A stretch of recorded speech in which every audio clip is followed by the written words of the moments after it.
Good evening and welcome to Left, Right and Centre. I'm Vishnu Shom. We're continuing with our coverage of the World Economic Forum and what's happening on the sidelines of the WEF meet here in Davos in Switzerland on this very special program. Interviews with two key India leaders over here. The Minister Hardeep Puri talks to me about the concerns that India sees in the Red Sea and the ongoing conflict over there. We also discuss oil prices and the move to sustainable fuels. I'll also be joined by Ashwini Vaishnav. In our interview with Mr. Vaishnav, we look at India-made semiconductors and the future over there. Also a very special panel done with the Confederation of Indian Industry and Deloitte, where we look at the future of India's digital public infrastructure. We'll be joined by the chairperson of IBM, Arvind Krishna, the Minister Smriti Irani, and a very special panel. All of this and a lot more right here on Left, Right and Centre. For the last several years, we've seen India become very much a focal point, a point of conversation at the World Economic Forum in Davos. This time around, the WEF is looking very closely at the entire issue of sustainable development, green development. Joining us now, a very special guest, the Union Minister, Hardeep Puri. Thanks very much, sir, for being with us. We'll get to the entire theme of a green transition, sustainable growth. But I wanted your thoughts first on what is happening in the Red Sea and the potential impact to our trade flows. We've already seen attacks taking place. Are you worried in terms of the impact it might have on our economy? Vishnu, I would have been surprised if you had not opened with the Red Sea question. Oh, good. Because it is not only the right question. I think it's a subject which is inviting increasing attention, a fair amount of concern. But if I were to take that to worried, I'm not there yet. And I say that for good reason. First and foremost, I think all the state players involved in this, as against the non-state actors which are responsible for this, all the state players, I'm not convinced any of them genuinely wants to see a conflagration of the situation and breakout of hostilities on a larger scale, number one. Right. There will be people who will be pointing fingers. It's not for me to make an assessment whether the non-state actors acted on their own or with some feeling that they would be backed up by others. Right. But on the other hand, look at the converse. If you have to unleash bedlam, then why use one? There are other non-state actors with far higher degree of lethality who could have come in. My view is that any attempt to disrupt or cause uncertainty, even of a perception variety only, in any of the sea routes which are used by global trade is a matter of concern. Right. But at the same time, I think there is enough maturity and wisdom around to be able to navigate, literally, and that word's a pun, navigate around this. I see that maybe some of the players involved were not ready for the changes of a very far-sighted nature which were going to take place. For instance, rapprochement between the Kingdom of Saudi Arabia and Israel, for instance. Yes. Between Iran and Saudi Arabia or others. Now, when this happened, I'm not saying that this is the causation. It resulted in some uncertainty. But what I would say is, today, none of the state systems, and that I say with 39 years of practicing diplomacy behind me, I think it's in nobody's interest today. The global economy is in it hasn't had a hard landing, but it's not a... You raised an important point, sir, when you spoke about, or you were referring to the Middle Eastern Economic Corridor, which we were very hopeful about starting in a finite period of time. Then the war in Israel and Hamas has started out. Do you believe that that has now moved into the back burner indefinitely? No, not at all. Because of equations in West Asia between Qatar and Israel, etc., etc. No, but those equations have had fault lines even earlier. I mean, when the announcement of a Middle Eastern Economic Corridor were made, I don't think it was anybody's case that it would take place day after tomorrow. Right. You have to start up. I think all the basic infrastructure, the intent, everything is there. It will take a little time, but I think when you have hostilities of this kind, drone attacks, missile attacks on merchant shipping, etc. taking place, you don't talk about these corridors then. But I think it's only a matter of time before some serious introspection is done by all those who can influence, and I use the word influence to moderate and help this, and I'm cautiously optimistic. Iran is obviously a key factor. We have an excellent equation with Iran. We have for a very long period of time. And yet there is evidence of the use of Iranian weapons in the Red Sea, potentially even on the attack which took place on a ship deep in the Arabian Sea. I would hold judgment. Your part about our excellent relations with Iran bilaterally are absolutely true. I think Iran discussions are taking place. I think the foreign minister was there. Yes. I think other people are there. And I think, as I said, I made a pretty strong categorical statement that I don't think it's in any state actor's interest just now to allow this situation to spiral out of control. Okay, let's move on now to an important statement that you made earlier on today when you said that we in India cannot give up fossil fuels tomorrow. It's going to take a period of time because there is a transition. It's not an easy transition. What are your goals for India making that transition? How many decades would So, no, it will not take too many. You want energy Atmanirbharta by 2047, all right? Yes. I don't believe it will take even that time. There are three things which are happening. One is our focus on domestic exploration and production is much more focused, much more comprehensive.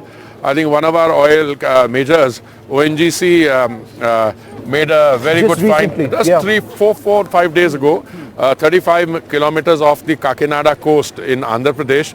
And I was a little, I wanted to understate it. I said we'll have 45,000 barrels a day by May, June. It's looking even better than that. So that is one. Secondly, our transitioning on biofuels has been a very impressive story. The setting up of the Global Biofuels Alliance will help that. We are already blending 12%. Yes. We had a target of 20% blending by 2030, which we brought forward, Vishnu, till 2025. Our stories on compressed biogas and all these areas are very good.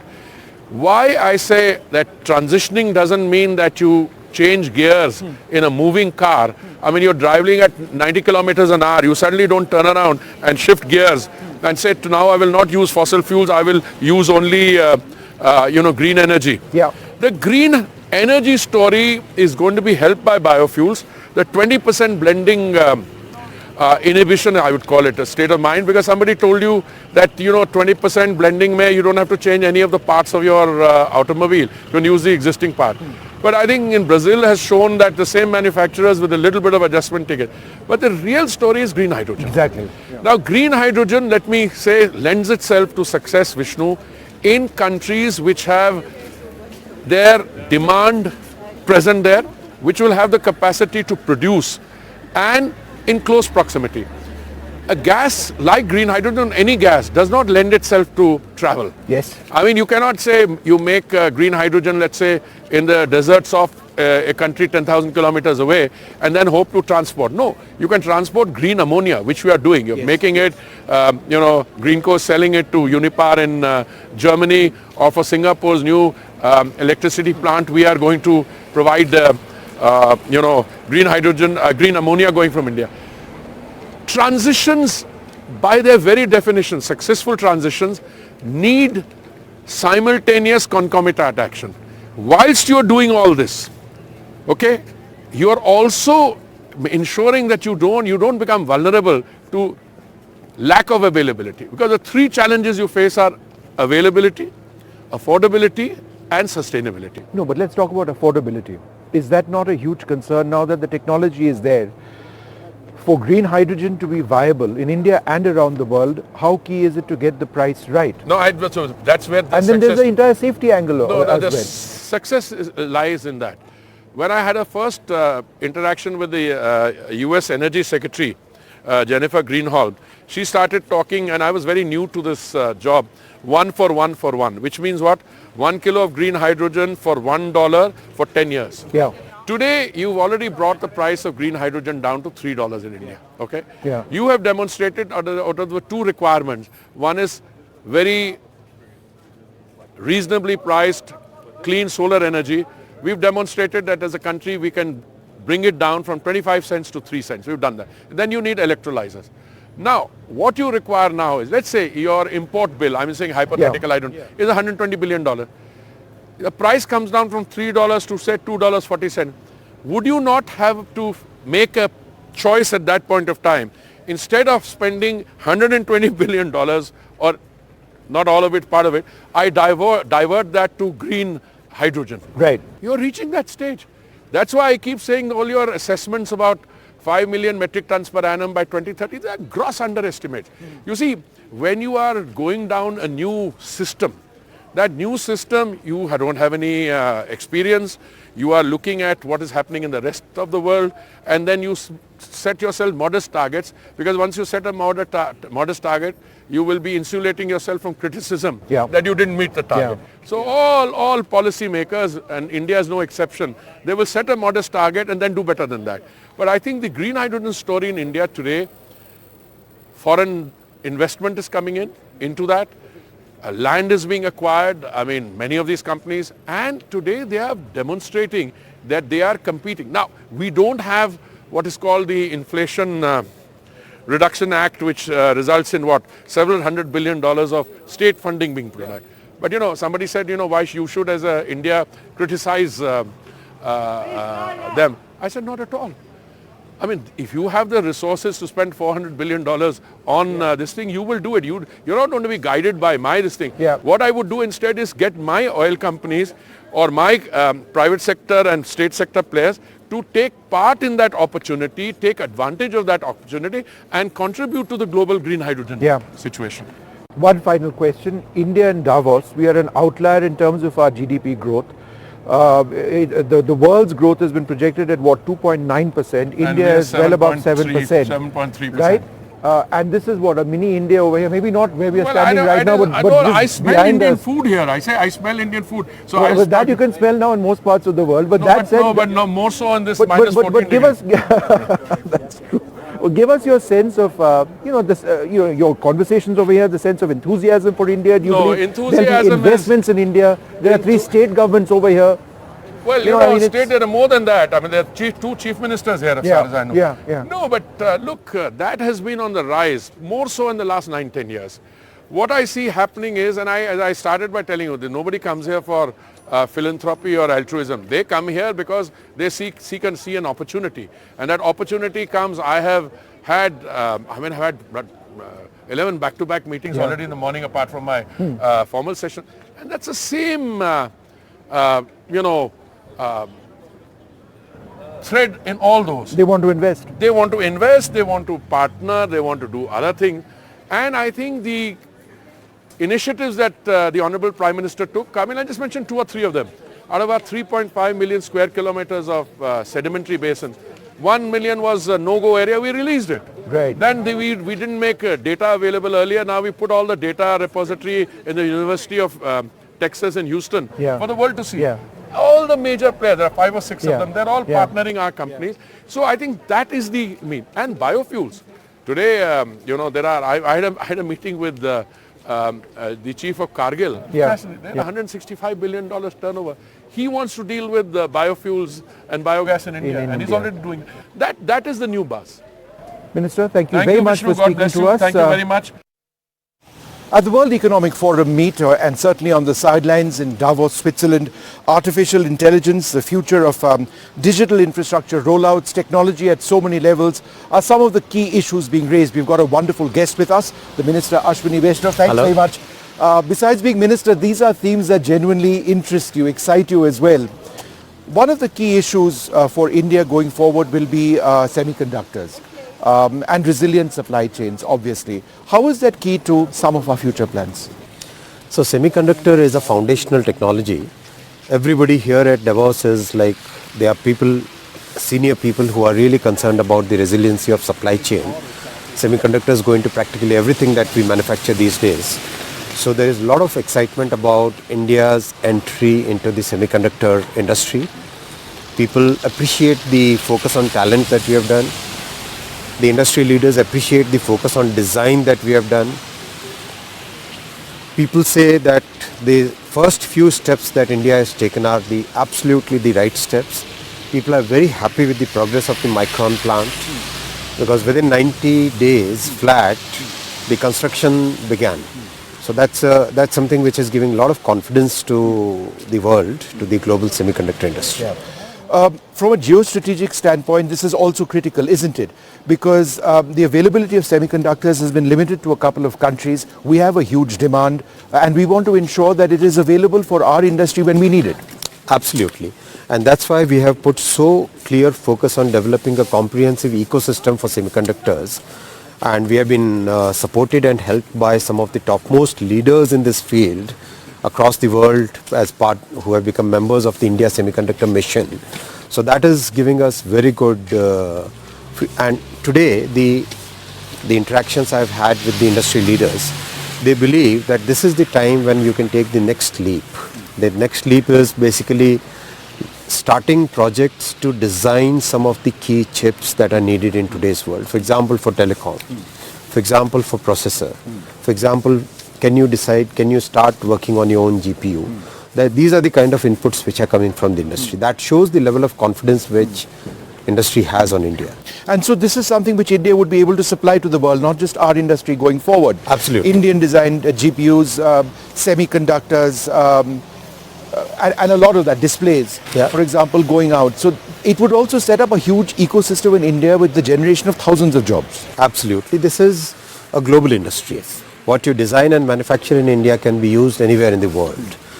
And given the geopolitical strategies and constraints which people are feeling all over the world, people have huge trust. The global industry has huge trust on India. And that's where Prime Minister Modi ji's work on the foreign policy and the kind of trust he has developed across the world has really played out. So that trust is very important. So the issue, one of the key themes in Davos this year is artificial intelligence. But the question which a lot of people have back home certainly is that, if there is more AI, then it means that there may be fewer jobs or people will be retrenched. How would you address this concern? There are two aspects of every technology that comes in.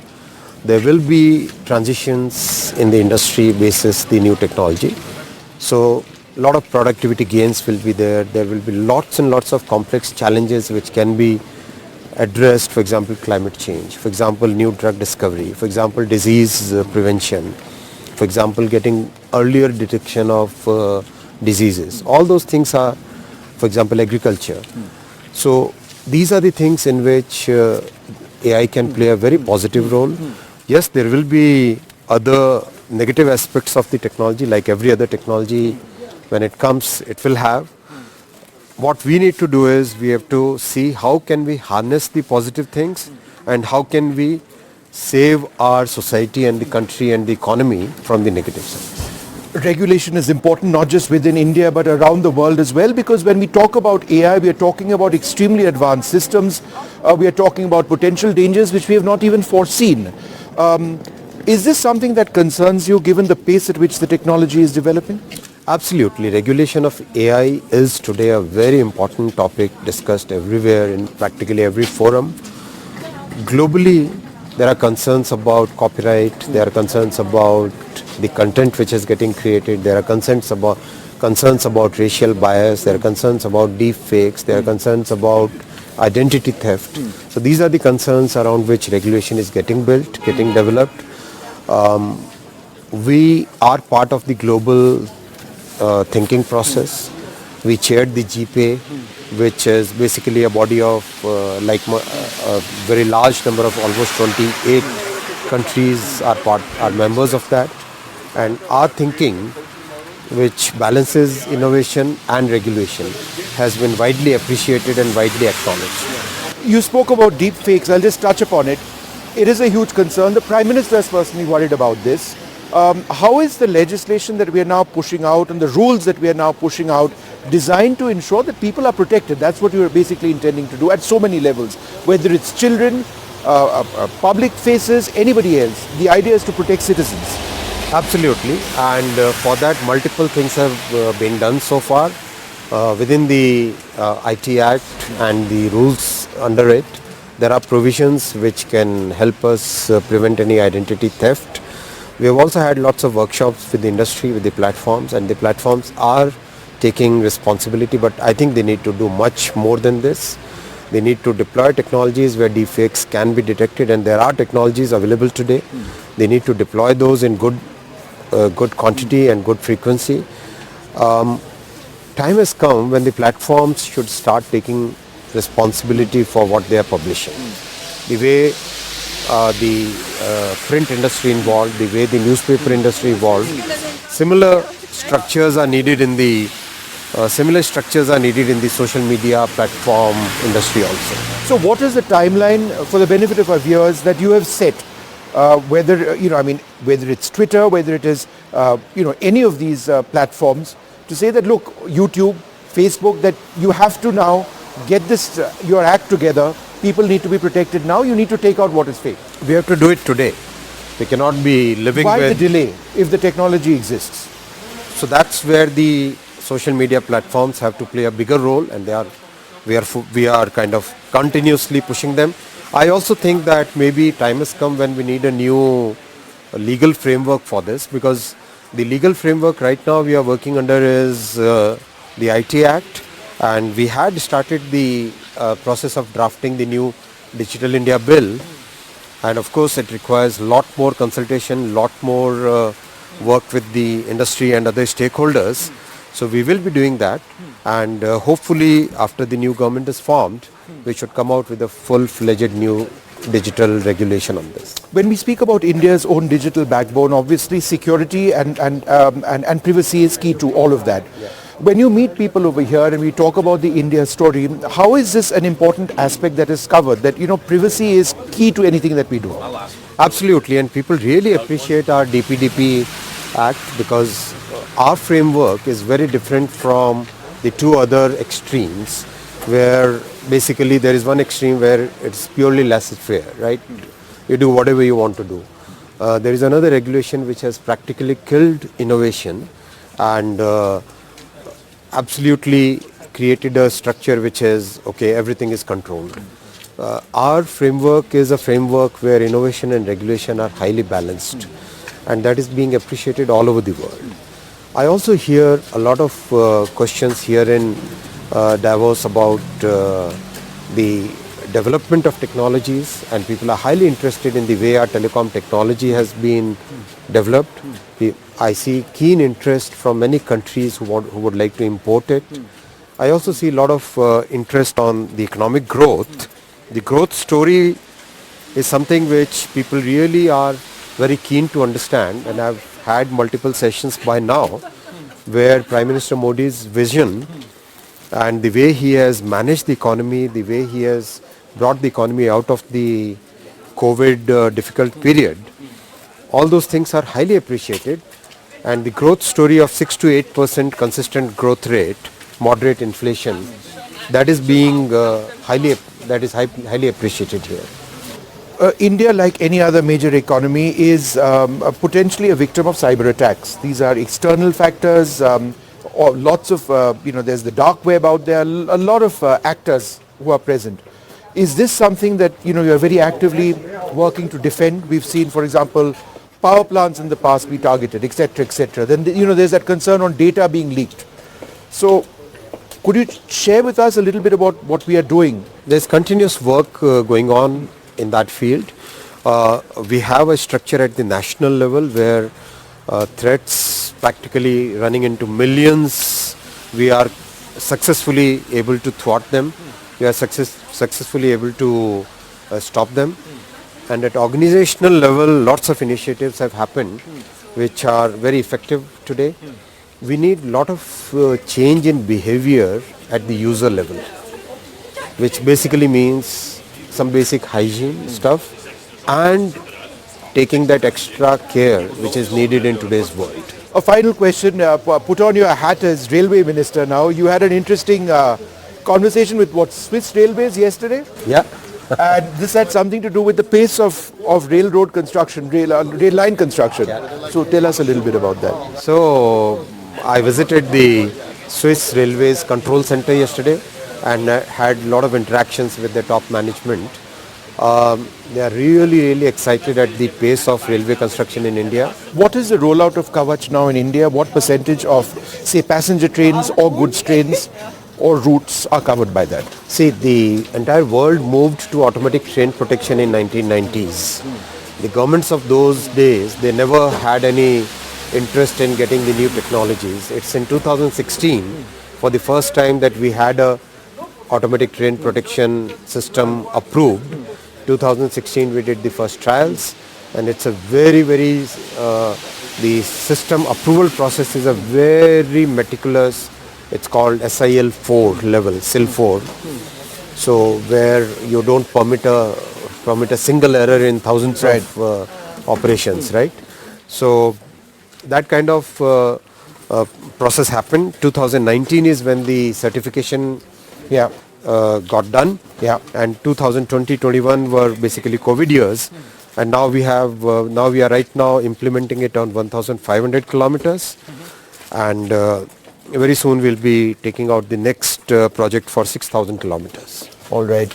Well, wonderful. Thank you so much, Minister, for sharing your thoughts on so many issues. It's been an interesting WEF and Davos for all of us visiting from India. Thank you very much for speaking to us. Thank you, sir.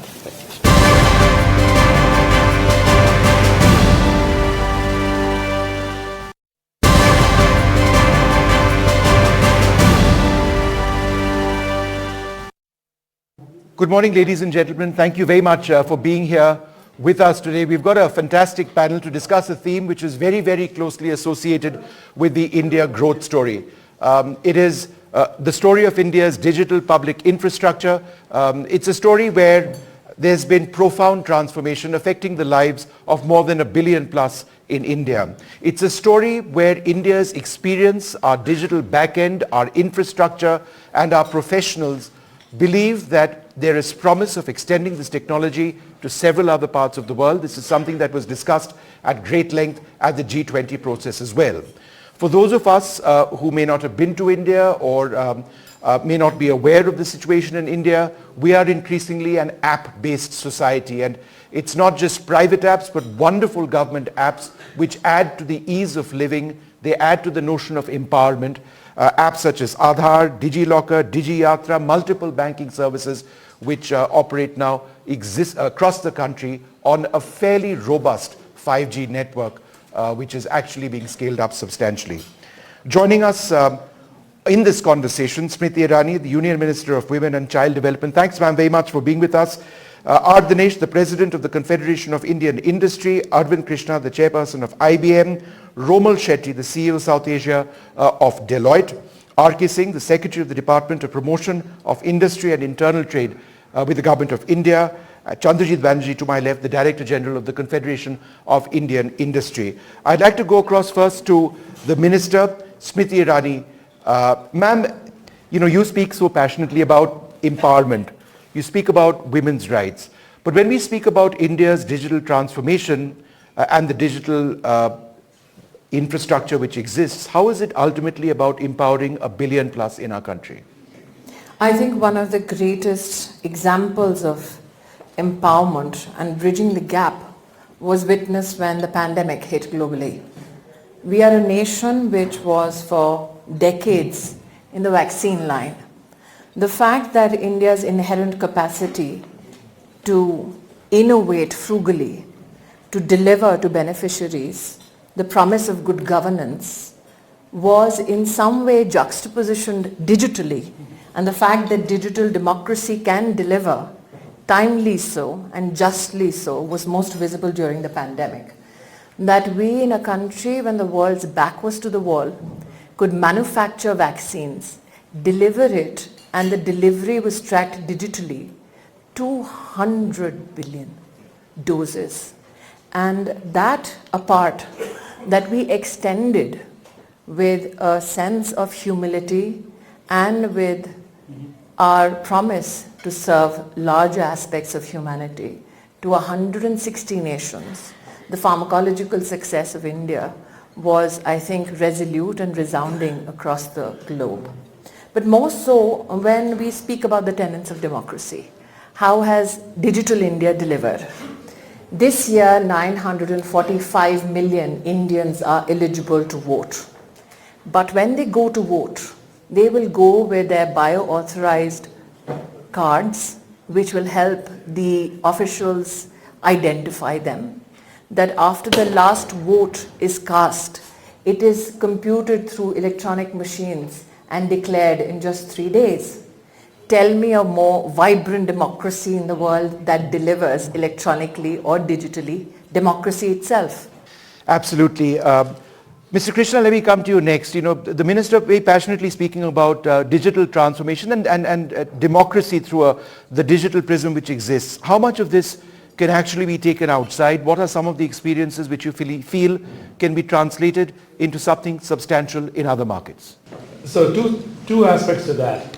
First, I absolutely agree with the Minister in terms of the empowerment it brings to all of the people as well as the growth opportunity it brings. Let's first talk about the services side. So if I look at just the pandemic, to stick to that example, during the pandemic people were working remotely, people were working from home. If the digital infrastructure did not exist, that meant that we would have had 10 to 20 million people out of employment and unable to work. I'll give you our experience. We have tens of thousands of people in India. 98% productivity through the entire pandemic, through the worst of it and through all of the remote working that had to happen. Without that digital infrastructure, and it's more than just a telephone line or a VPN or a remote PC, it meant that they had to be able to function from home. So all of the apps, all of the delivery, all of the e-commerce allowed and enabled that to work. That, by the way, can be measured in the hundreds of billions of dollars in terms of productivity and in terms of GDP contribution towards India because of the DPI. The second is the opportunity that I believe is going to come. And you're right, it was discussed during the B20. I think it'll go faster maybe in another year or two. But people are looking at the low cost, the fact that half the world's digital transactions are now happening over the UPI system in terms of volume and at a cost that is 1% that which other countries are seeing. And that is something which people are looking at now and saying, can we build such a system? By the way, it's more than just payments. People think about it like that. It is taking out and making sure that the policy and the intention of the government can be met when the money flows directly to the intended recipient. That is something which countries all over the world struggle with and which can be brought to bear. So two sides. Export the actual service out of India, so a true meaning of the word globalization here. And two, take what was done and export it to the rest of the world. Ma'am, would you like to just come in on that point which Mr. Krishna spoke about? Digital banking and empowerment, the fact that money actually gets to people who need it most. There is no middleman or person in the middle. That the entire system of rollout of funds, which is so critical in different parts of our sector, is seamlessly done. I think to just supplement what Mr. Krishna said, can you imagine when we make a promise for good governance and as he said, the intended beneficiary gets the benefits directly from the treasury, and those who have had a layered disposition for the lack of digital transparency have benefited far too long and unjustly so. So in our governance experience, we actually could weed out 100 million such cases and save lakhs of crores, billions of dollars from our treasury. And that is why, irrespective of the challenges that the pandemic brought, we were in a position not only to bring about policy reform, I think Secretary DPIIT can speak better on it, 63,000 hindrances to businesses globally, not only locally, were taken away so that there is a very, very substantial policy reform which was underway. So India was fighting the pandemic, India was engaging in reform, and India was performing digitally to ensure that our populace is protected. But at the same time, we did not lose opportunities to engage globally. We were never shut for business, even during the pandemic. Romal Shetty, you've looked very closely at the India stack, India's digital infrastructure, as it were. There is also, and there has to be talk about scaling it up.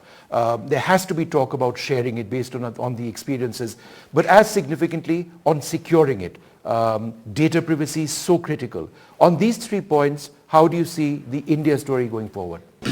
First is just I think the kind of benefits that I just want to take one example of GSTN and FASTag. Just in 6 years, what's really happened is before GSTN, a truck in India would drive 250 kilometers a day. Now it drives 500 kilometers a day. Last year with FASTag, we used to collect about 80 crores a day. This year it's going to 200 crores. The transparency has really made an impact. But what's also impacting the environment is that the time of the toll has gone from 12 minutes to 47 seconds. That is 17,000 crores of fuel saved. And this is only going to dramatically increase. Now, just one bit of thing which impacts so many things. Businesses, from a logistics perspective, just the time, and of course, a little bit of road rage as well, I think. Coming to the point of scaling up, I think this is one opportunity where if on the DPIF there is the outreach to rural India, to every particular point, the last mile, with digital literacy will actually help even more. The second bit is also how do you take it to other countries, because my view is that this is an innovation that is an incredible innovation. People talk about software services that we've always been extraordinary, but this is a real true product that India has built. And I think it's sort of, and India has also talked about the fact that how can we be the repository of all these DPI best practices. The Prime Minister has actually released it to everybody to use DPI. So allowing each country to do its own thing, customize it, I think would be a better way to scale it up as well. And the DPDP bill, which has come in, because for it, I think the whole thing on Davos has been on AI. You collect the data, that's when AI can actually work. So the DPDP is actually a very good bill that also then protects the end user. So the security of that is also being covered extremely well. You had a point to make, ma'am? I think just to complement what Romal has said, we need to contextualize that digitally our services are not delivering only for business, but also segments which are building our social infrastructure. Just to contextualize that position, we have 265 million children in our K-12 systems. We have 41 million youngsters in our higher education systems. We are adding 35 million more seats to our higher education capacities. That being said, only digitally, as of March last year, we've had 5.5 billion learning lessons only and only digitally. We are a country which hosts 12 billion plus QR codes only on learning. So when I talk about the digital vibrancy of India, it is not limited only to profit. And when Romal talks about the act that protects privacy, to supplement it as to how much of data, after protecting the privacy of our citizens, can be available through our experience in government, I would like to highlight here we have over 600,000 data sets that is made available by the government for industry and the development sector so that you can build your experiences on it. Mr. Dinesh, let's talk now about profit. And let's talk about Indian companies leveraging our digital backend to become more competitive. How do you see that happening? Is it happening enough? I think, to add to what Romal said, if I take the cost of doing business initiative, which I think has been a strong focus from the business and the government side, I think it's a significant leap forward. In fact, I would call it maybe the largest focus of the digital journey has been on two fronts. One is the logistics cost, which he spoke about. But the second is the infrastructure itself, the spend, how it is tracked, and I'm sure R.K. Singh will further add to it. That is where companies were investing both from business perspective as well as from, I would call it, competitiveness perspective, get the visibility of it across the starting of the build to the end of the build. And from the data visibility, I think it's the best in class, because just imagine a good which is moving from say Chennai to Delhi is being tracked even before it leaves Chennai and is visible to the end user all the way through, which again I think is non-parallel as far as any country is concerned. So coming back to companies' perspective, and I would call it industry perspective, it is just that we are at the cusp of this journey, and I think the journey is very exciting. We can go to very different levels. Just talking about cost reduction, the 17,000 crores you mentioned is on fuel, but if you look at the visibility and what it is providing for ease of doing business and cost of doing business, it will be 4 to 5 times that. Let me share a tiny little story. I have a little house which I built, it means the world to me, right up in the mountains at an altitude of 7,000 feet in the state of Uttarakhand. It's right on top of a hill. It's surrounded by an oak forest. We get the best views anywhere of the Nanda Devi range. I am connected by 5G. in the middle of a forest, on top of a hill, in an area which is not even a village. This is how far we have actually managed to take our 5G services. And it's BSNL, which is part of the government, which actually does this. It's a specific technology that they've got, and they're increasingly mastering for use in mountainous areas, so that the last mile connectivity we are talking about really functions. Which brings me to my next question to Mr. R.K. Singh. Sir, this digital backend, the India stack that we are talking about, is entirely based at one level on the rollout of 5G or 4G earlier on, 3G prior to that. How do you see this progressing? How critical is it for us to build up this infrastructure? India has rolled out 5G services across the length and breadth of its country. Over 700 out of our 750 odd districts already have it, perhaps the fastest rollout in the world. We also have some of the lowest data costs in the world. And as a result of this, we've been able to roll out the services that we mentioned. Our digital payment transactions in real time are 46% of the world's digital payment transactions. Every street vendor has a Paytm or some other digital payment mechanism. It's also enabled us to roll out online services from the government directly to the citizens, not only a direct benefit transfer to farmers and other citizens, to businesses through the credit-linked schemes, but also to a great extent we've ensured that from the Prime Minister's vision really has been that we've done a lot for ease of doing business. We need to really move on to ease of living for the citizens.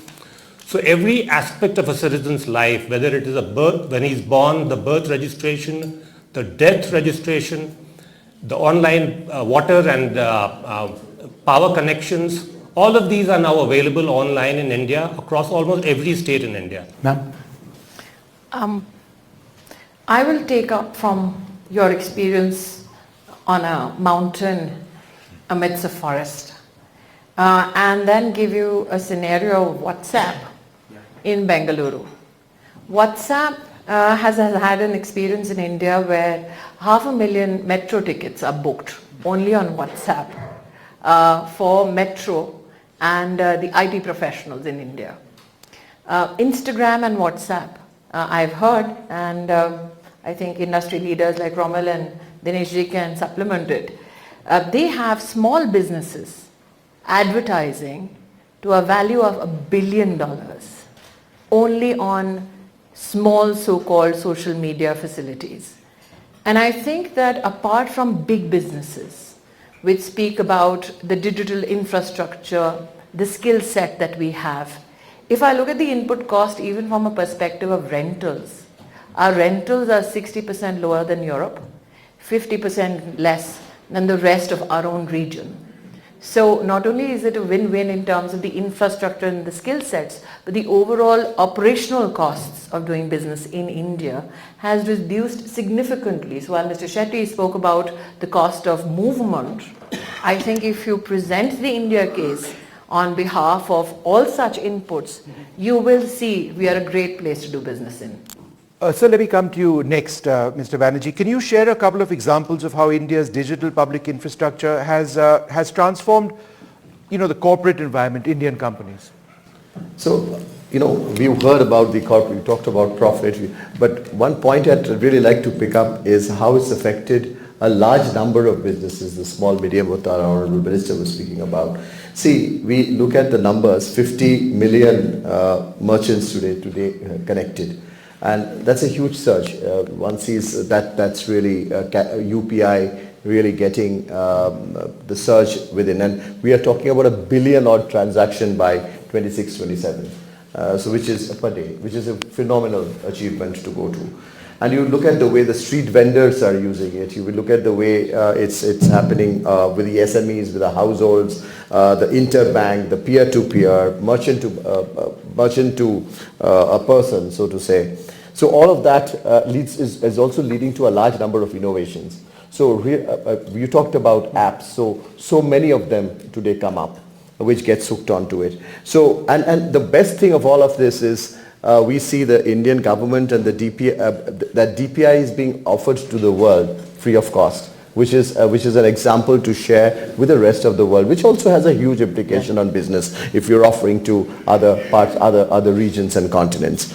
Again, just for the benefit of our guests over here, I was busy punching away at my digital back-end services to show you something which we were talking about. This is called DigiLocker. Now, I rely on this extensively. Most of us, if not all of us in India would have it. I have my Aadhaar card, that's my national identity card. If I lose it, it's over here. It's a legal document. I just click on it, I get my Aadhaar card. If I need to show it to anybody, I can show it. I've got my COVID vaccination certificate over here. I don't need to carry it. This is what the minister was referring to. I've got my booster dose over here as well. It's also subsequently linked to my passport because there was a problem during COVID, people couldn't travel. So this was then digitally linked. You don't need any piece of paper. My driving license is there. My PAN verification record, that's if I pay my taxes or not. That's there as well. The registration of my car is there, etc., etc. When I retire, hopefully not too far away, I've got my Provident Fund details.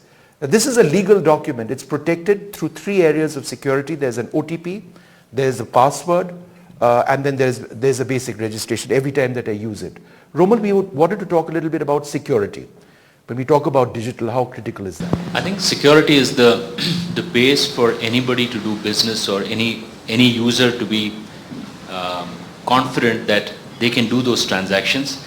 And I think the government pretty proactively looked at DPDP, and DPDP is actually fairly a comprehensive one. It's our own India bill, but it's taken different aspects across the world, right? And ensuring that the business continues, but having the right amount of regulation. So there is a significant penalty, of course, if there are breaches. But if digitally a citizen is confident that they can do a transaction and that is not going to be revealed to anybody else safely, I think that is the most important of a digital economy. And I think the government has taken that step.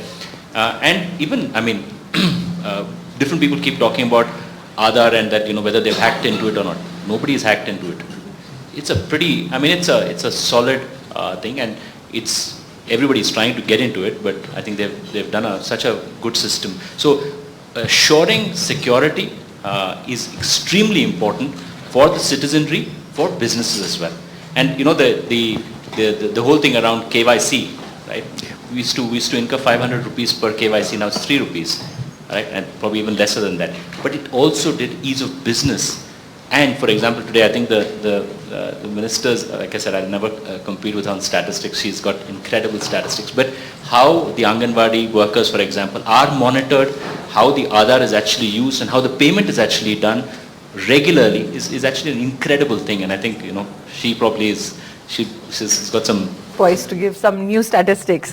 I'm grateful, Mr. Shetty, that you bring issues like nutrition, child health, and women's health to the table, which talks of profit. That you can do commerce with a sense of compassion and care is a compliment to the leadership of business in India. Just to contextualize, we run in India the world's largest nutrition program, 100 million beneficiaries, 75 million children under the age of 6, 25 million women who are pregnant and lactating. We service it with data every day being filed from 1.4 million nutrition centers, which we call Anganwadi, by 2.2 million women who are working in these nutrition centers. That is the size of our endeavor, fidgetily. I'm amazed by the numbers that you have. It's truly something. Mr. Krishna, Davos this year is all about, even last year, all about AI and the future of AI. We are talking about India's digital public infrastructure. In the future, tell us how AI can actually help. Yeah, thank you for that question. Look, I started evangelizing AI in India about 2 years ago, and the B20 forum, in which the CII was definitely a big progenitor as well as a champion, really helped, I think, put that on the map. If you look at AI is going to be a global force for good. One of the themes here at Davos is AI equal to the steam engine? And many of us believe that it is actually equal or bigger than the steam engine in terms of its impact on the world. So if you start from there, the question is India a participant? Is India simply going to be exploited? Is it a beneficiary? And I'm a firm believer that it is going to be a massive beneficiary. If you look at the demographics in the world right now, many nations have declining populations. So where is the workforce going to come that's going to deploy AI? I believe that the skilling that is happening in India and the digital infrastructure is actually a huge piece of what enables that skilling. I'll give you a small example. So this is small, not big. We were asked, could you help skill women in the extreme northeast of India? A place where there isn't a lot of physical infrastructure, a lot of people hesitate to go given some of the underlying political conditions. But using digital infrastructure, you can deliver that skilling there. Then you think through rural, then you think through tier 3 cities. So bringing together the skilling, the ability and willingness of people to learn, and the need for both the country and the world to do this is going to get India to be at the forefront of AI deployment. Yeah, absolutely. Well, I'd like to thank all of you very much for joining us, and Deloitte and the Confederation of Indian Industry for this session. To give you an idea of what India's digital backend is and the future, the opportunities which exist, and how it is ultimately a force of empowerment at so many levels. Thank you very much. Have a wonderful day ahead.